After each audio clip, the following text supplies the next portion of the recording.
Hello guys, welcome back again. तो भाई जो लोग भी यूके आने का प्लान कर रहे थे उन सबको पता चल ही गया होगा। यूके में न्यू गवर्नमेंट बन चुकी है। तो जो लेबर पार्टी है उन्होंने 174 प्लस सीट से यहाँ पे जो जीत है वो हासिल किया। तो भाई ऑब्वियसली वो अपने न्यू रूल्स बिना किसी प्रॉब्लम के अब इम्प्लीमेंट कर सकते हैं। तो भाई उन्होंने बहुत सारे चेंजेस करने का जो प्लान बनाया था उसके ऊपर वो लग गए हैं। तो मैं इस वीडियो में आपको बताऊंगा कि वो क्या क्या चेंजेस हैं जो इमिग्रेशन से रिलेटेड होने वाले हैं, उनका आपके ऊपर क्या क्या इफेक्ट पड़ने वाला है और क्या क्या पॉजिटिव न्यूज़ आई है और क्या क्या नेगेटिव न्यूज़ है। तो विदाउट वेस्टिंग टाइम हम वीडियो कर लेते हैं शुरू। जिन्होंने भी अब तक इस चैनल को सब्सक्राइब नहीं किया प्लीज़ सब्सक्राइब दिस चैनल, क्योंकि यहाँ पे मैं इन्फॉर्मेटिव वीडियो बनाता रहता हूँ। तो चलिए सबसे पहले हम बात कर लेते हैं बैड न्यूज़ की, फिर उसके बाद मैं आपको बताऊंगा कि गुड न्यूज़ क्या क्या है जो लोग यहाँ पे आना चाहते हैं या जो ऑलरेडी यहाँ पे हैं। तो भाई सबसे पहले बैड न्यूज़ ये है, जो भी इमिग्रेशन पॉलिसीज पिछली गवर्नमेंट ने स्ट्रिक्ट की थी वो और स्ट्रिक्ट होने जा रही हैं।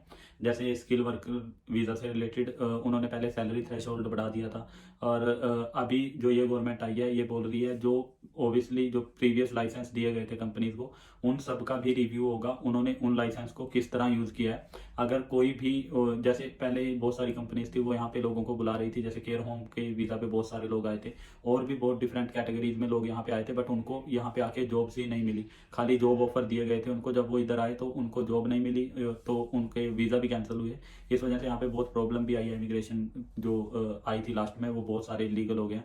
तो भाई ये ओबियसली उसको अब रिव्यू करने वाले हैं। अगर इनको कुछ भी मिसकंडक्ट मिलेंगे तो ये कंपनी के लाइसेंस भी सस्पेंड कर सकते हैं, और भी ये स्ट्रिक्ट रूल बनाने का प्लान कर रहे हैं ताकि आपका जो स्किल वर्कर माइग्रेशन है वो कम कर सकें। जैसे सबसे पहले अगर मैं बात करूं केयर होम में, कंस्ट्रक्शन में, आईटी में मैक्सिमम माइग्रेशन इन्हीं कैटेगरीज में हो रही थी। अब इन्होंने प्लान बनाया है कि ये यहाँ के ही लोगों को स्किल करेंगे और मैक्सिमम ब्रिटिश पीपल के लिए ही स्किल वर्कर प्रोग्राम ये लेके आने वाले हैं, जिसमें ये पेड इंटर्नशिप देंगे लोगों को, तो वो अपनी जॉब से रिलेटेड यहाँ पे स्किल एक्वायर कर सकते हैं। तो इंटर्नशिप पहले अनपेड होती थी बट अब ये उसको भी शायद पेड करने का प्लान कर रहे हैं।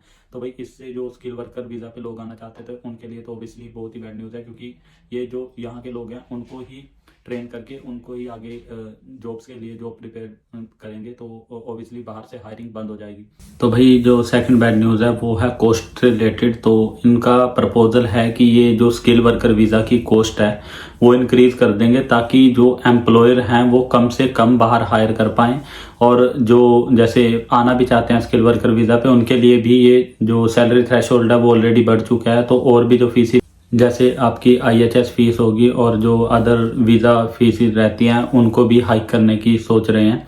तो भाई इसका भी बहुत बड़ा इम्पैक्ट पड़ेगा जो भी लोग यहाँ पे माइग्रेट होना चाहते थे, क्योंकि कॉस्ट बहुत ज़्यादा बढ़ जाएगी एज़ कम्पेयर टू जो प्रीवियस 2-3 साल में आपने देखा होगा।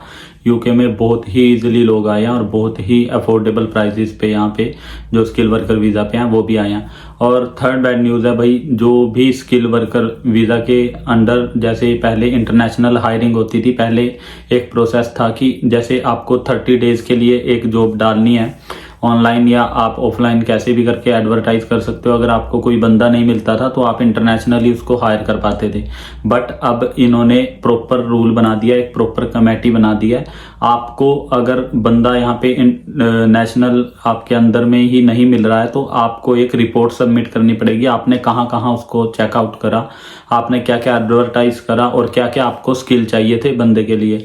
तो अगर उससे मैच के यहाँ पे इनको कुछ भी जैसे रिक्रूटमेंट एजेंसी से कुछ भी मिलता है तो ये आपको इंटरनेशनली हायर नहीं करने देंगे।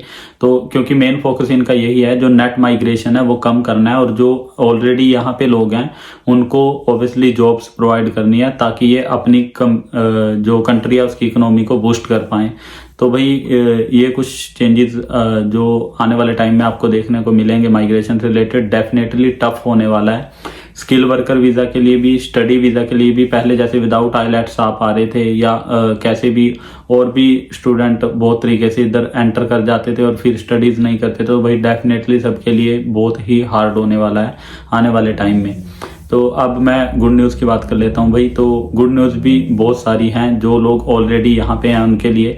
सबसे पहले तो 0 आवर कॉन्ट्रैक्ट जो इनका एक पॉलिसी थी वो ख़त्म कर दी गई है। अब पहले क्या होता था कि आप कहीं पे भी जॉब के लिए जाते हैं तो वो आपसे 0 आवर कॉन्ट्रैक्ट साइन करवा लेते थे कि आपको कोई फिक्स्ड आवर नहीं देंगे, जितने उनके पास अवेलेबल आवर होंगे तो वो उसके अकॉर्डिंग आपको शिफ्ट्स दे देते थे।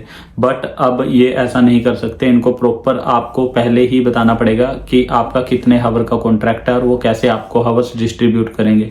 तो ये एक फेयर पॉलिसी है, क्योंकि यार वर्कर बहुत एक्सप्लॉइट हो रहे थे इन चीज़ों की वजह से। 0 आवर कॉन्ट्रैक्ट देते थे, कई बार 20 आवर्स देते थे 40 आवर्स वाले को, कई बार 10 आवर्स देते थे, बट अब ऐसा नहीं हो सकता है। सेकंड चीज़, ये पॉलिसीज लेके आएंगे कि आपको कोई भी ऐसे विदाउट किसी रीज़न दिए फायर नहीं कर सकते। अगर आपको अनफेयर डिसीजन लगता है कुछ भी, जैसे अगर आपको किसी जॉब से निकाला गया तो आप उसके रिगार्डिंग एक ये कमिट बनाएंगे, तो आप वहाँ पे कमेटी में उसको रिपोर्ट कर सकते हैं कि ऐसे ऐसे मेरे साथ अनफेयर हुआ। और अगर उन्होंने पाया कि ये अनफेयर हुआ था तो डेफिनेटली एम्प्लॉयर के लिए डिफ़िकल्टी होने वाली है। तो भाई ये भी एक अच्छी गुड न्यूज़ है। और ये जो कॉन्ट्रैक्ट हावर्स का है ये मेनली आया है क्योंकि जो केयर होम पे और सीजनल वर्क वीज़ा पे आते थे उन लोगों को बहुत एक्सप्लॉइट किया जाता था हावर्स से रिलेटेड भी, और वैसे भी काम उनसे बहुत ज़्यादा लिया जाता था। तो इसलिए अब इन्होंने ये डिसीजन लिया है कि एक 0 आवर कॉन्ट्रैक्ट को ख़त्म करके एक फेयर हावर्स की जो पॉलिसी है वो ये लेके आएंगे। और भाई फ्लेक्सिबल हावर्स जो रिलेटेड भी एक गुड न्यूज़ आई है। जैसे जो भी सिंगल पेरेंट्स होते थे या जो फ्लेक्सिबल हावर्स के अपनी अवेलेबिलिटी देते थे, तो बहुत सारी कंपनीज क्या करती थी, बोलते थे कि हमें फुल टाइम हावर्स ही चाहिए, हम फ्लेक्सिबल कंसीडर नहीं करेंगे। बट अब उनको फ्लेक्सिबिलिटी भी कंसीडर करनी पड़ेगी। और जो लड़कियां होती थी, जैसे अगर कोई मैटरनिटी लीव पे जाता था तो कई बार क्या करते थे, यहाँ पे मैटरनिटी लीव नहीं मिलती थी या उनको निकाल दिया जाता था। अब ये ऐसा नहीं कर सकते। अगर ये ऐसा करते हैं तो इनको ऑब्वियसली लीगल कॉम्प्लिकेशन फेस करनी पड़ेंगी, क्योंकि इससे रिलेटेड भी ये काम पे लगे हुए हैं कि जो मैटरनिटी लीव है वो प्रॉपर 6 मंथ की मिले। और अगर आपने उसमें किसी को भी निकाला तो आपको वैलिड रीजन देना पड़ेगा। अगर वो वैलिड रीजन नहीं हुआ तो आपको कॉम्प्लिकेशन फेस करनी पड़ेगी। तो भाई ये कुछ पॉजिटिव इम्पैक्ट भी आएंगे। तो ओवरऑल अगर देखा जाए तो इमिग्रेशन के लिए हार्ड होने वाला है जो भी ये नई गवर्नमेंट आई है डेफिनेटली, क्योंकि इनका एजेंडा यही था कि नेट माइग्रेशन को कंट्रोल करके अपने जो डोमेस्टिक पीपल हैं उनसे जैसे स्किल वर्कर का जो काम है वो लिया जाए और अपनी इकोनॉमी को बूस्ट किया जाए। तो भाई अब तक इस वीडियो में इतना ही। अगर और भी कुछ चेंजेस आते हैं तो मैं यहाँ पे वीडियो बना दूंगा। थैंक्स फॉर वॉचिंग, और जिनको वीडियो अच्छी लगी हो share and subscribe this channel please.